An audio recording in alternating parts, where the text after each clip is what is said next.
Good evening. I'm proud to welcome you to our forum with this year's Anacortes School District School Board candidates. Quick disclaimer, this forum is student-run, and the views expressed by the candidates do not necessarily reflect the views held by the Anacortes School District or its students. All of our moderators and studio crew tonight are current students at Anacortes High School, and this broadcast is student-run. So let's take a moment to introduce ourselves. I'm Chloe Chambers, a 12th grader at AHS. I'm Cassius Tosavainen, also a 12th grader here at AHS. I'm Brady Graham, an 11th grader here at AHS as well. And I'm Annalie Ellis, also an 11th grader here at AHS. We will introduce the candidates who could join us momentarily, but here's a quick explanation of what each school board member does in our district. The school board is a very crucial yet chiefly misunderstood part of the school as well as the system in general. Many people are unaware of their true functions.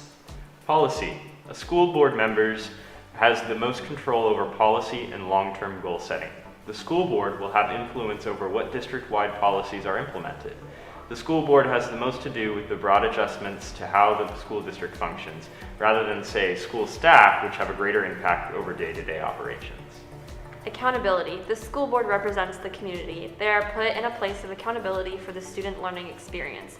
The board's accountability for the student learning will include adopting a system of continuous assessment of all conditions affecting education, including assessments for measuring staff and student progress towards goals. Sounding board.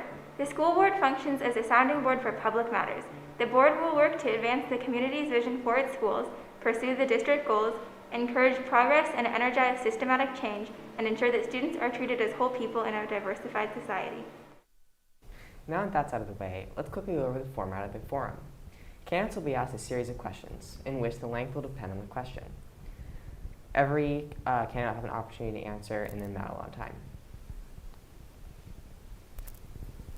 Please note that for each question, the order in which candidates respond will change in order to prevent any advantage which may occur from a candidate answering after another. Now, let's meet the candidates who are participating in today's forum. Working from left to right, please state your name and the position you are running for. Good evening. I'm Celeste Stevens, and I'm running for position 1. And I'm Eric Shore. I'm running for position 2. I'm Diana Farnsworth, and I'm running for position 2. Welcome. We're so glad you could join us today. Let's get started with our first prompt, starting with Mr. Shore. You will each have 1 minute to respond. Please wait until your turn to speak, as indicated by one of us. Care to do the honors, Annalie? Sure. Your first question is, why are you running for this position? Ms. Stevens, you'll be first. Thank you. So I am running for school board because after many conversations with teachers and parents and students in the last year or so, there were a lot of repeated concerns, and I was hearing a lot of the same things that families had concerns about. I wanted to answer that call. I'm passionate about education and academics, and I would love to use my background and experience to help our students be as prepared as they can be for their future. Thank you. Mr. Shore, if you're next. Yeah, my story is similar to Celise's. My kids are now old enough that it's a little easier for me to take time to be doing something like this. And we've heard similar concerns and worries and things that people would like to see addressed. And I'm also very firmly in the camp of academics, and so I'd like to do what I can. We've had a really rough last couple of years, if you guys might have noticed. And we really have to do a lot of double time to help, especially the younger kids, get back on track. All right, thank you. Ms. Farnsworth. Well, as a librarian here in town, and I've gotten the opportunity to work here with our school district and our students, some of you for many years. I started here working with the district almost 10 years ago, volunteering, and then working at Class Act, and then getting to work alongside a lot of your teachers and librarians as a librarian here at the public library. And education has been what has opened doors for me throughout my life. And I am an educator, I've been a teacher, and I'm a lifelong learner. So when I was asked to run by some community members, it had been on my list to do someday, and it felt like the right time. I'm excited to serve our community and partner with students especially, but also the entire district, and support it and continuing to be better and better, because education is our future. So there's nothing I can think of that would be more important. Nice. Well, next on the ballot, in what ways are you currently involved in the Anacortes School District as a parent or a community member? And Mr. Shore, you'll start us off this time. Yeah, well, I'm a parent of 2 boys here in school. You guys all know Tyga. He's a classmate of some of yours. And I have a younger son at the middle school. We've been involved with the school for a number of years, well, since the beginning, obviously, as parents. We used to volunteer a lot in the classrooms at the elementary school. Things got a little busy as they got older, so I had to kind of back myself out of that. But a lot of that we've donated all the time for the Anacortes Schools Foundation, and we try to keep ourselves as involved as possible. Ms. Farnsworth? Yeah. Well, I mentioned that I'm a librarian here at the public library, and I had the opportunity to introduce the student library card. That was kind of my pet project when I first started 6 years ago at the library, and getting to work so that every student would have equal access to the public library. I found out teachers wouldn't bring students unless every student could have a card, which made sense. So that's been something that I've done professionally. Before that, I mentioned Class Act, which is here with our community theater. When I was newly here, I was teaching there, and I worked with them to bring that into actually the school, because as you know, if it happens at school, more kids get to be involved. So I volunteered and then taught and talked with all the PTAs and helped bring that program to every elementary school, and taught in kind of the pilot program each year. And then I've had the opportunity to co-direct plays at the middle school and volunteer at different events, and then as a librarian get to work with many of your teachers too. So I'm pretty involved. Ms. Stevens? Thank you. So I am a parent of 3 students here in Anacortes. We've been very blessed and grateful to have them grow up in the Anacortes School District. Hayden is a junior, Kayla's a sophomore, and Ashley is in the 8th grade. And my involvement, currently parents aren't allowed to volunteer. I wish we were. But in the past, I have volunteered in the classroom. I even, during one period of time, worked as a para-ed substitute for a while. When I was working through my master's in education, I was also doing a lot of observation work at Island View, at the middle school, and at the high school. So I've seen quite a bit of the district, and am so proud to be part of Anacortes. All right, on to the next question. Please note for this question, each candidate will have a total of 2 minutes to respond. In a poll recently conducted in preparation for this forum, 45% of high school students said that they don't feel safe voicing their opinions, especially if it's an unpopular opinion. What do you think a school board member's responsibility is to this truth? Ms. Farnsworth, you'll start us off. Well, a school board member's responsibility, as you know, is to help create the policy and craft that, and then I believe to also be the connection point for the community. And of course, the first and foremost, that community is our students. So with this being said, the first thing that a school board member would need to do, or the school board in general, would be to find out why and address it and make sure that is no longer the case. Because the most important thing is that students feel safe. You can't, you know, it's the hierarchy of needs. You have to feel safe expressing yourself so you can be curious and explore different ideas. There's so many ways that some students have talked to me as I've been going through this process about the idea of safety, whether it's about who they are, their identity, or what they want to learn, or what they believe in. And I think public education has to be that safe space. So that means that we're failing 45% of high school students. So that's concerning, and I think it needs to be addressed, and that means reaching out, making sure there are safe avenues, making sure that we are communicating with all of our staff, you know, talking to the administration, because mostly what the board can do is, you know, talk to our superintendent and say, how are we looking at our policies to make sure that we're inclusive? And being inclusive and safe means not having this be a problem. So until this is solved, and then continuing to come back and not just say, okay, we've checked the box because we asked the question once, but continuing to ask that question and make sure it's a priority. So I would say keeping the conversation open and making sure that everyone knows they're safe, and having multiple avenues for that. So. Thank you so much. And Ms. Stevens, you'll go next. Thank you. I'm so glad you asked this question, because this is definitely one of the concerns that I've heard from parents is my students do not feel comfortable speaking up or voicing their perspective in class, and I think it definitely needs addressed. So I have a couple examples that my own kids have shared with me, but like Diana said, from a school board director perspective, it's the how can we influence the policies in order that we are enabling our teachers and our students to have those great conversations. One of the things that I looked at as I'm looking through all of our district policies is the character development. And I know, Chloe, you did a presentation last year. You did a great job. But revisiting what is in that character development policy, are there things that we can bring to the forefront?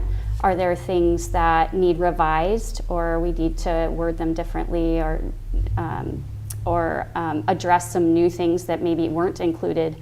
I think that is an important part of how things flow out in the classroom. In general, to have a respect for one another, and especially when you're talking about students not feeling safe to voice their opinions, are we creating a culture and an environment in our district that students feel prepared to listen and actively listen, and that can be a good thing? Are we in our district, are we teaching communication skills? Sometimes basic listening, active listening, and then speaking time and being respectful to one another. I think that's a great place to start, and I would love to hear what students feel are being missed, and why, maybe a little deeper into why they are saying that they don't feel safe voicing their opinions. Mm-hmm. Thank you. Mr. Shore? Yeah, this is a really good question, and I agree with both Diana and Celise's answers. It could be added that there's some teachers that also don't feel safe voicing their opinions. And I tend to agree, it's hard to do this in 2 minutes, these kind of answers. These are big subjects. But a healthy school will be a place where you as students will come into contact with ideas that are drastically different than your own, perspectives, worldviews. And the more that we limit that, the more it will become a problem, because there will be the acceptable line of discussion and then bad things, perception of bad things. I think part of that comes with the character development work. I think that we can, as school board members, we can look for programs and set policies that can help mitigate some of this stuff, to help strengthen children as they're coming of age, to be able to understand that when someone says something to them, it's not necessarily the right thing, to take it in the least generous light possible, that maybe somebody words something clumsily, and so maybe to take a more generous approach to what they're hearing when someone asks a question or voices an opinion. I don't know that we've been doing that. I feel like we've made it so kids are becoming more and more fragile over time, and people are anti-fragile. You need to bump up against the world in order to build that strength. Nassim Nicholas Taleb has a great quote that I love, and it's wind extinguishes a candle, but it energizes a fire. And what I would like to see is our district turn our students into fires, hoping for wind. That's kind of the end of that. Thank you. Mm-hmm. Just as a heads up, this is another 2-minute prompt. As found by a poll conducted in preparation for this forum, of students polled, 35.6% of students believe that other students aren't supportive of each other or them. As a person looking to play a crucial role in our system, what steps can the school board take to curb the issue of school bullying that remains ever present in modern society? Mrs. Stevens, you'll be starting. Sure, thank you. I love that you guys polled the students and are finding all this information. This is wonderful. So to me, this speaks to, if students are not supportive of each other, this really speaks to community. And one of the things I have noticed about Anacortes and some of the other schools that I've seen be very successful is the clubs and activities. I know that's part of the strategic plan, is how can we keep kids involved. And I say that because like Eric's talking about building resiliency and allowing for that wind to build a fire and not just extinguish a candle.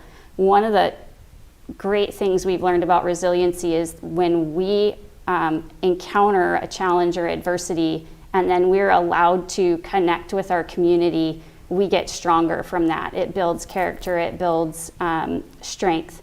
So I would love to see, and I know we're already moving in this direction, but I would love to see involvement in clubs or activities or sports. I would love to see a real focus on community, and are we connecting students with other students that might be like-minded, or they might have things in common, or they might just even have a schedule that's in common, building those connections in real time. And I don't mean to throw a wrench in it with social media, but building real personal connections. And I think that's where that strength comes from, and that's where that community comes from, outside of some of the tech things that I know are just so prevalent for you guys in your experience here in school.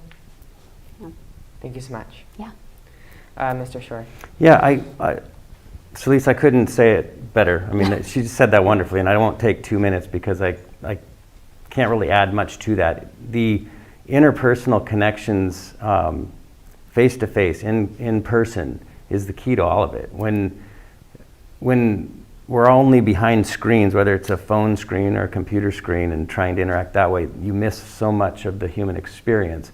And so getting kids involved in like this that you guys are doing here, this is fantastic. It's really hard to dislike somebody if you're in their presence. And so just getting the kids involved, getting them in clubs or sports or whatever, and then providing as many opportunities for these clubs to flourish as possible, I think would be a fantastic thing for the board to get behind. I think there's a lot of work that Anacortes has done for that. It's a really great school district in that regard, but continuing to push forward to encourage kids that might feel a little more shy or reluctant to put themselves out into a risky situation. How do we get older students to sort of mentor? There used to be a program. I was speaking to community members some weeks ago, and I forget the name of it. I wish I could remember. So Jared, if you're watching, I'm sorry I don't remember this, but where the high school, I think it was seniors, would go back into the elementary schools and they would read to kids and be involved, and it gave that continuity of within the student body, which I think is just a fantastic thing to do. And if we can find a way to rekindle something like that, I think that the high school students would gain from that, and the elementary kids, of course, would gain from that. So yeah. Thank you so much. Mrs. Farnsworth. Bullying is unfortunately not just something that happens in schools, it happens with adults. And social media has certainly played a role in, I think, people feeling that it's okay to say things behind a screen.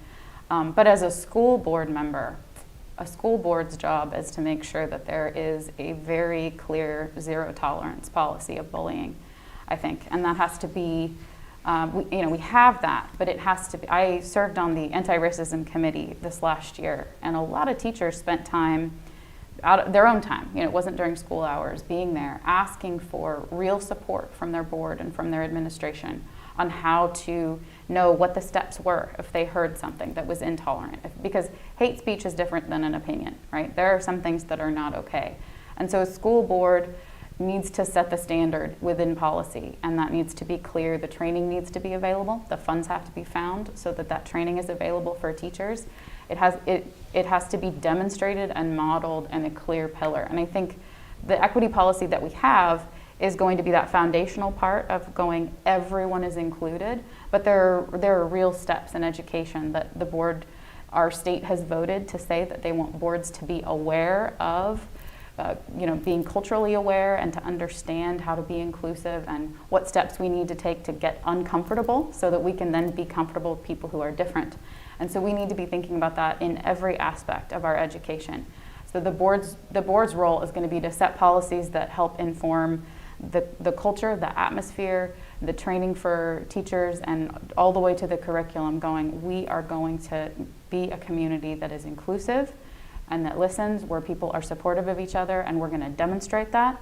Board members have to do it too, right? Have to set that example first of all and make sure that that's something that the Anacortes School District has first and foremost always, so that there's a zero tolerance for bullying. I've heard from students at different forums as well saying, I was bullied in a classroom and nobody spoke up, and we have to have a culture where that doesn't happen anymore. So, Thank you so much, Ms. Farnsworth. Thank you. Please note that this prompt and the following are 1 minute. If elected, what do you want to be remembered for introducing to our school district? Mr. Shore, you're up first. Well, that's a big question. Boy, if we could actually meet the goals of the last strategic plan, it won't happen on the timeline that was implemented or hoped for in the last strategic plan, because COVID kind of took a bite out of things. But if we can get our student body up to meeting the grade standards that we need them to get to, then I think that would be a fantastic thing to be remembered for. If I can influence some of the character building policies to help kids become less prone to feeling fragile and vulnerable, then I think that would be a great thing for them for the rest of their lives. Yeah, I think those two things would be wonderful. Thank you. Ms. Farnsworth? oof, yeah, big question. If I could be remembered for introducing to our school district one thing, it would be that we had created a school district that had a clear dialogue and communication and connection with the students. That things like this continued to happen, and we're always a part of the discussions about what is happening with students. I've talked about wanting to have communication be something that the district actually prioritizes up to having a department and a person that is in charge of that, because it's a huge job for just community support. But the real goal would be that was because we were listening to our students always and adjusting, so that this was really meeting your needs and helping you to prepare to have a life of learning and to be curious and to leave prepared for whatever you want to do. Thank you so much. Ms. Stevens? Thank you. So if I think of it in general terms, I would say I would love to be remembered for influencing how kids are prepared for their future, and that they would be more prepared in the years to come than even they have been in the years past. And that might include 100% graduation rate. That might include a much higher proficiency in math and even an increased proficiency in the reading. I would love to see the student-teacher ratio be adjusted a bit, because when you do look at districts that are successful in terms of those things, those metrics, you see that that student-teacher ratio is an important factor, along with parent involvement.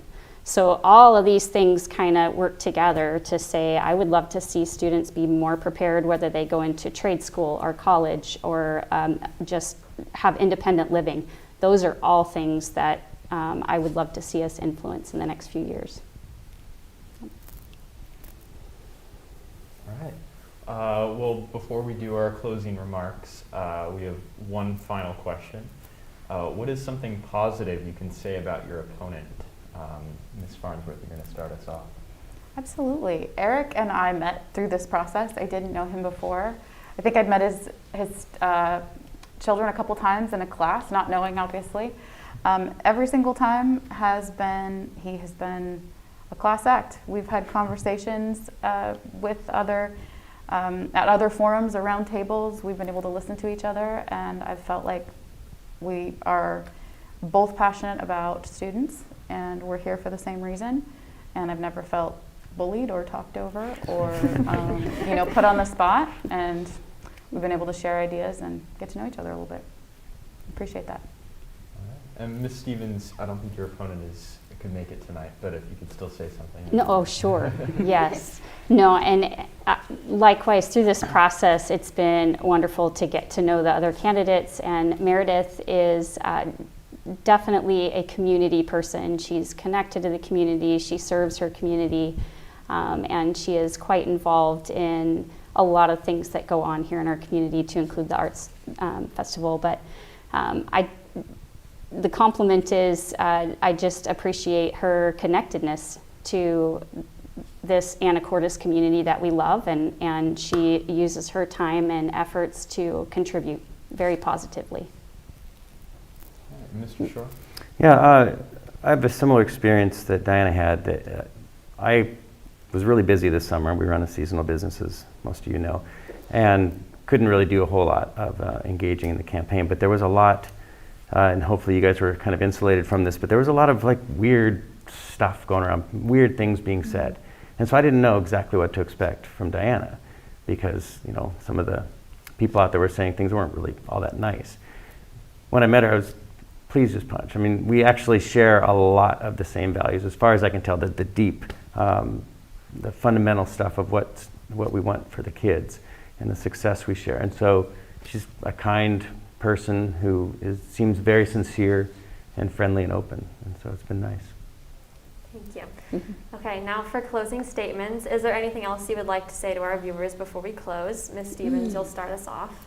Oh gosh, I would like to just say, regardless of the election results, I feel like, and maybe this is bad timing, but I feel like this is a win. It has been such a pleasure to meet new people that I never would have met before, and talk with new parents, new families, new teachers, new community members, grandparents, people that don't even have kids in the district, but to hear so many different hopes and concerns and ideas about how can we do better, and how can we be a closer community, how can we help support one another.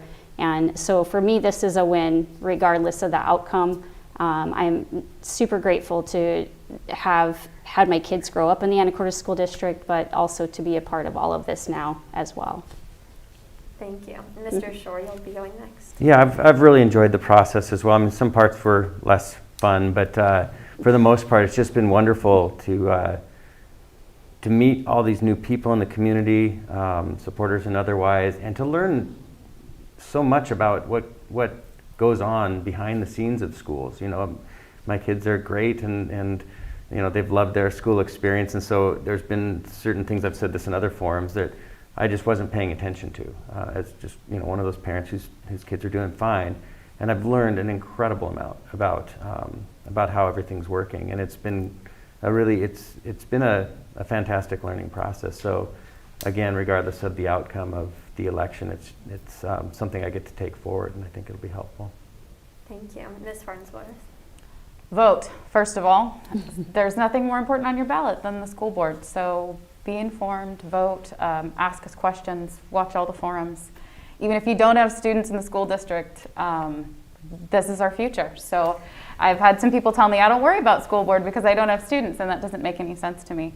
So first of all, that would be the one thing I would want to ask. And then whatever happens, I'll still be here, on your first days of school here at the high school, helping hand out your textbooks and working at the library, supporting what I can for the district. But if I get to be your school board representative, then I'll be excited to use those skills and continue to help build on these things and help our school district to no longer have those percentages, so that all students feel safe and included and like they can have an opinion. That's important to me, and I'll keep working on it. Thank you. This concludes our questions for tonight. Thank you all for coming along this journey with us. I hope this forum has introduced some new information and hopefully given you some new angles to consider. No matter what the outcome, it was a pleasure meeting these candidates. Have a good evening.